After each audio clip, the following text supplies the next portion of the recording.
بسم الله الرحمن الرحيم. In the name of Allah, the Beneficent, the Merciful.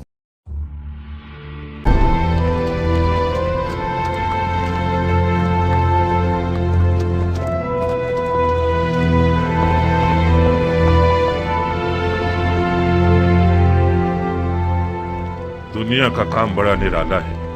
جس چیز سے منہ موڑو وہ تمہاری وبال ہو جاتا ہے. مجھے پتا تھا اگر مولا حسین سمجھ لیں کہ یہ زہیر ابن قین کا قافلہ ہے تو مجھ سے دستبردار نہ ہوں گے. کیا آسمان ٹوٹ گیا، شق القمر ہو گیا ہے، یا سورج کو موت آ گئی؟ شاید کوئی واجب کام ہوگا جبھی قاصد کو بھجوایا ہے. واجب کام؟ ان کا واجب یہ ہوگا کہ ان کی دعوت کو قبول کروں اور ان کے ساتھ کوفہ جاؤں. اگر بلاتے ہیں تو قبول مت کرنا، معذرت کر لینا. کہہ 2000 طرح کے مشغلے ہیں تمہارا مال لاوارث ہے اور تجارت ٹھنڈی ہے. میں ان کے ساتھ کوفے نہیں جا سکتی. نہیں دلہن، نہ جانا بہتر ہے بنسبت یہ کہ میں مال و تجارت کا بہانہ کروں. میری جگہ جا نماز پر ہی ٹھیک ہے. تجارت کرتا ہوں اور نماز پڑھتا ہوں. خود کو عمر کے اس حصے میں اس جھگڑے میں ملوث نہیں کرنا چاہتا جو دنیا اور آخرت کے نقصان کا باعث ہے.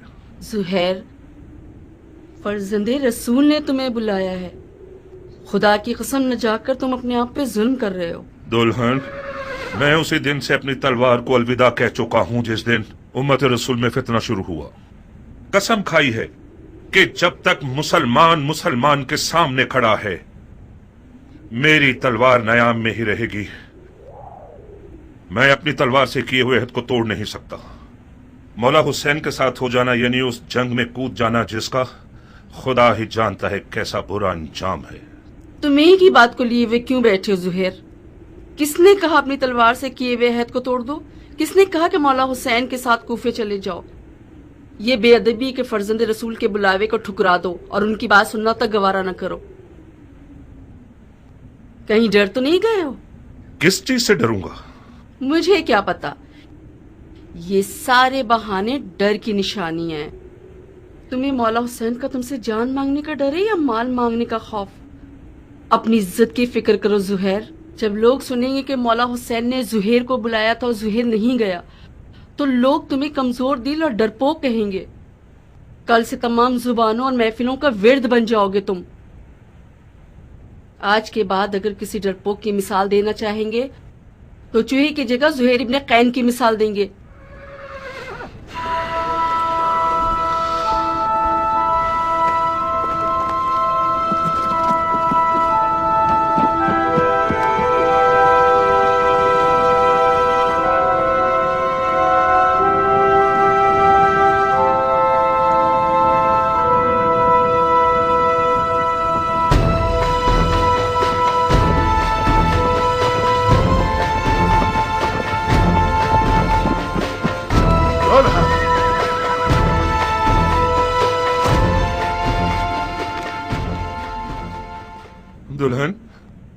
دلہن میں جانے کے لیے آیا ہوں.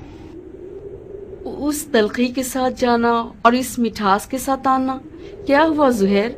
مولا حسین نے تمہارے ساتھ کیا کیا ہے؟ میں مولا حسین کے ساتھ جاؤں گا. تو پھر تمہارے مال کا کیا ہوگا؟ تمہاری تجارت ٹھنڈی رہ جائے گی. سب کچھ تمہارا دلہن. میری ساری دنیا تم ہو. میرے پاس مال دنیا سے جو کچھ بھی ہے وہ تمہیں بخش رہا ہوں. تمہیں طلاق دے دوں گا تاکہ میرے بعد تمہیں کوئی تکلیف نہ ہو. طلاق دے دو گے مجھے؟ یہ ناممکن ہے کہ مولا حسین یزید کی بات کریں.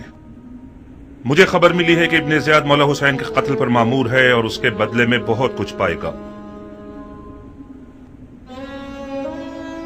کوفیوں کے کئی انسان نما بھیڑیوں کے ریوڑ خرید لیے گئے ہیں حسین سے مقابلے کے لیے. مولا حسین کے پاس تو کوئی لشکر ہی نہیں. مولا حسین کے ہمراہ ہو جانا یعنی موت کے گھر میں قدم رکھنا. میرے بعد گویا تم طلاق یافتہ ہو.